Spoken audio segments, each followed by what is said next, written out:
Kevin Hart wearing a dress in the SNL skit. And Dave Chappelle spoke about that as a comedian. Black actors always, being asked to wear dresses. Have you ran into that? And what do you think about that whole Illuminati theory that people put out there about that? Well,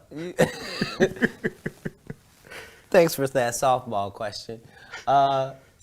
It's two answers. First of all, let's be very, very clear. It is possible that there isn't anything funnier than a guy in a dress. And if that's the case, then it might also be said that there's nothing funnier than a black guy in a dress. Okay, well, I watched all of my friends throughout my entire life be able to dunk a basketball, but not me. So everybody can't do everything. So, some of us make choices. I think it's not a biggest choice for others. I'm saying at the end of the day, Kevin doesn't have to worry about what people are going to say about him wearing a dress because of the long line of dress-wearing people before him. So now we have Big Mama's house 1, 2, and 3. Yeah. I've never seen Medea in a pantsuit. I think she wears dresses. So now I'm saying, why are we picking on poor little Kevin Hart? Because it was his turn next. Okay. Some of us are against the Illuminati, and we are against the Illuminati at our own detriment. When people are against the Illuminati, then they get punched in the face all the time. The press hates them, and nobody likes them. End quote. We all love Dave Chappelle. Exactly. Dave Chappelle has never been a part of the Illuminati. They don't want him or me or people like us. Yeah. But now it's not necessary for us to stir up that hornet's nest unless we intend to get stung 1,000,000 times. I didn't understand that. They had to sting me 1,000,000 times. Right. I'm still not going to join, but I respect it a little more.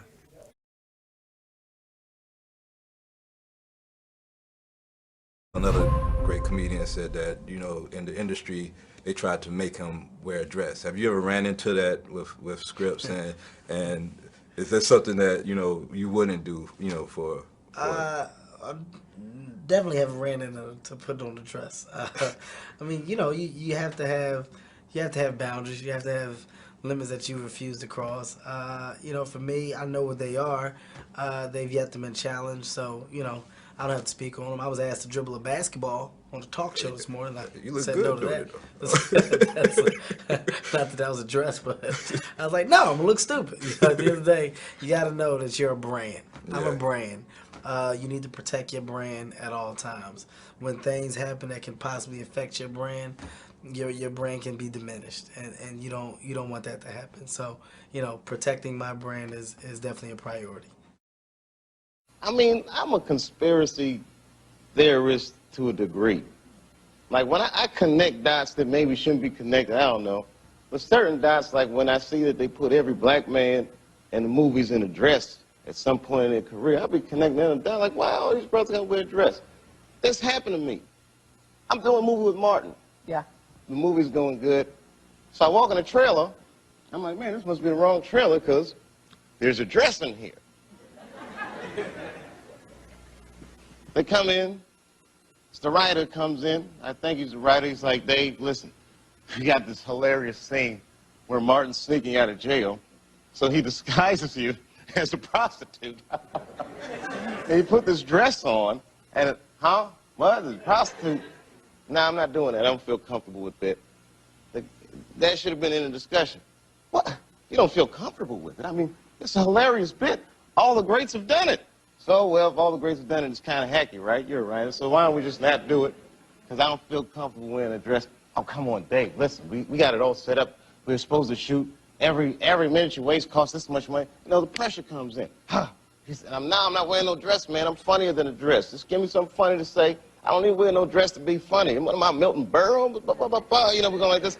And then finally he's like, and he leaves. And then, like, the director comes, Dave, it really would be great if you wear the dress. What is wrong? What is this, Brokeback Mountain in here? So then,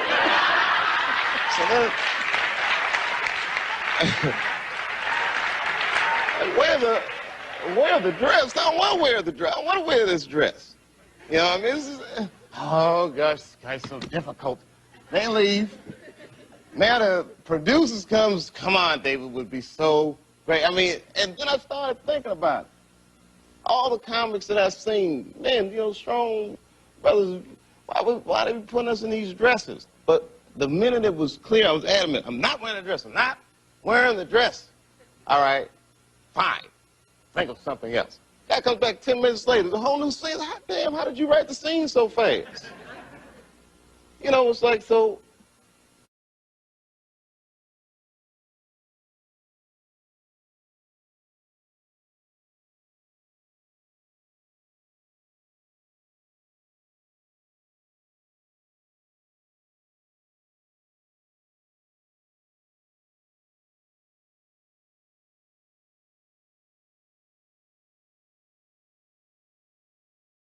It's very personal for you. Yes, it's it very is. emotional. It's something you've talked about for years. Let me start by asking you, how prevalent is what you're talking about in Hollywood today?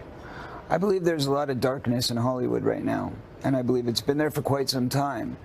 And as we've seen with the Harvey Weinstein scandal, it continues to unfold. New names come forward every day. Now there's names of misconduct with Kevin Spacey, with this, child actor who came forward today. It's going to continue unraveling. This is just the beginning. It's just the tip of the iceberg. So everything you're seeing is building up to what I believe is going to be a dam breaking open. So let me talk about this Corey's Truth effort. You want to raise $10 million. You Yes. want to produce and direct this documentary. It's not a documentary. It's a I film. need to stop you there. It is a film. I want to make a feature film, which is why we need the budget that we need.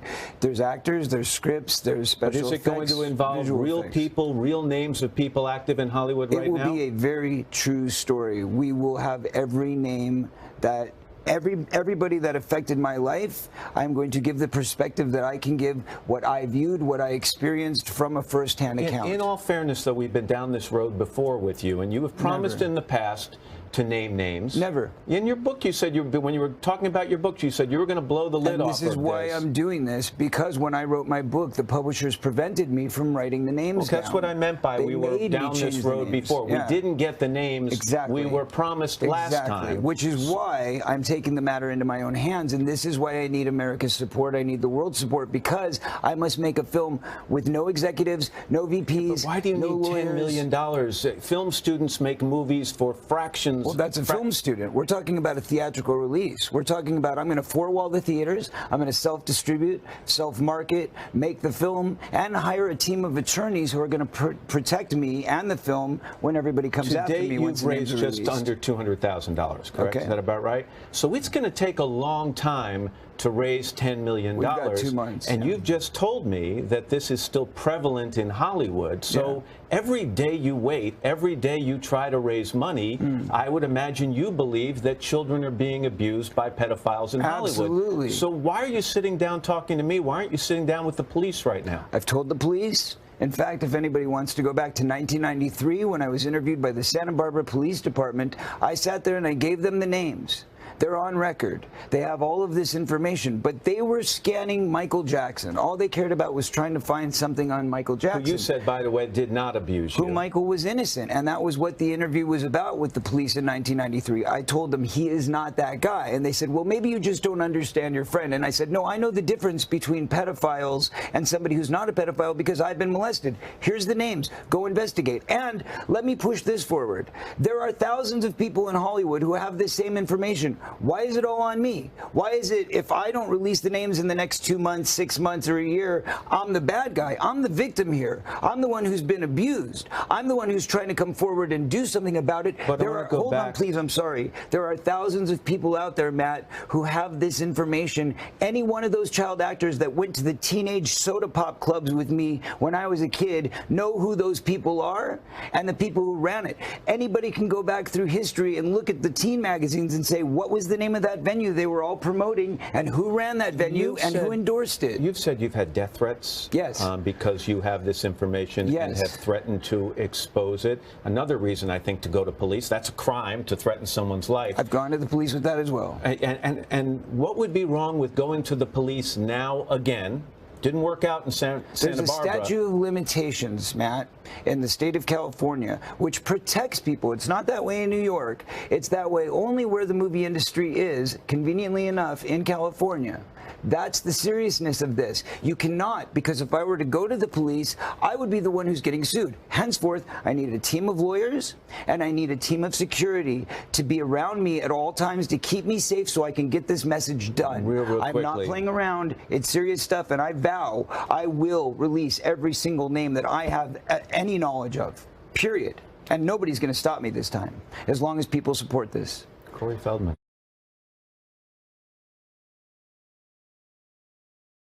Passed away in 2005. Where was his and Paul's relationship at that time? Well, from JoJo Dancer on, the relationship became fragile Okay. because Paul Mooney had Richard's son by that time, Okay. and he violated. And that's any man if you violate their children like that. So Paul took advantage of the situation. And so from there on, whatever Paul Mooney was to Richard, and there was a time that Paul Mooney was Richard's friend. You know, I acknowledge that, which is why the gay community really couldn't say anything they attempted to about Richard, because Paul Mooney was his friend. And they laughed. So when Paul did what he did, it was a violation of friendship first, and then my son, you know. Right. And in some circles, that's supposed to be dealt with. So. Was there ever a conversation to retaliate against that? Yes, yeah, of course. To what extent? To the extent of Richard didn't want him on the planet no more. He shared it with me, and he said he wanted somebody killed. And Richard, that wasn't his conversation, so I just attribute that he must be high right now. And you know, it's Friday. This is the high day, so it's Friday, Saturday, Sunday. He's, you know, by Wednesday he'll be straight, because I knew the pattern. And I asked him again, because Richard never spoke like that. And I just said, do you remember what you said to me last week? And he was on it so clear. It was like, okay, it's serious. And so then I asked him, what is it about? He said, $1 million. I want somebody killed. And I was like, damn, I'm not a killer. I'm not that person. But I did give it thought. I know some people, some damn where. Okay. You know. And the biggest problem with those people would have been you saying $1 million to them, because they would have did it for like 10 grand. Right. And so I asked him, what was it about? And this is your first time hearing about the incident? This was the first, when he told me the first time, I thought he was high. I just made that high conversation. But because he was so adamant about it, I asked him again that Wednesday, and then he went into detail, and that's when he told me what went on. And he told me who did it, and he was hurt by it. Yeah. He was hurt because it happened to his son, and he was really hurt, which I don't think Paul Mooney understood, because someone that I took as a friend did that to me. Right.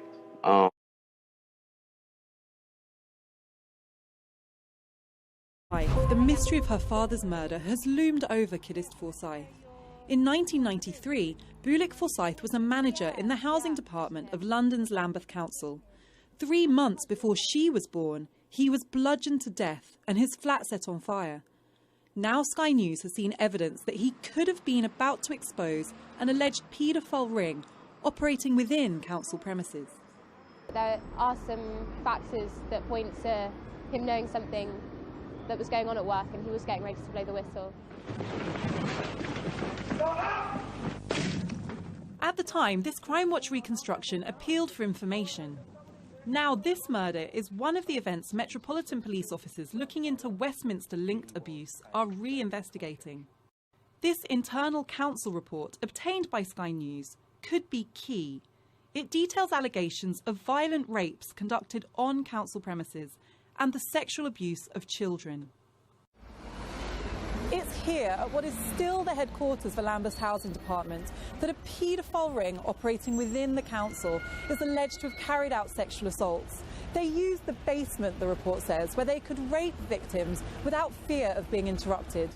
And the report cites new witness evidence suggesting Bulik Forsyth may indeed have been killed as part of a cover-up. He tried to get away from the housing department, telling colleagues he had information which put him at risk. Our investigation has unearthed some extraordinary allegations, but a senior detective told me they've always been taken seriously by the police, but this is their first chance at being properly investigated. That's something the family of Bulik Forsyth told me they welcome. Honestly, it's worse. I can't believe some of the stuff that's in here. I can't believe actually happened and has just gone under the radar and hasn't been investigated and looked into. Like, I was very shocked to read this. This is the first time Kiddist has seen written in black and white what she's always suspected. It says there that he was willing to spill the beans and he was scared that if he moved to another department that people in power could still get to him. So it seems that he was very fearful about something going on at work. The significance of events that took place in Lambeth 2 decades ago are only now becoming clear. In a statement, the council said it was working closely with the police and is determined to do all it can to ensure perpetrators of abuse are brought to justice.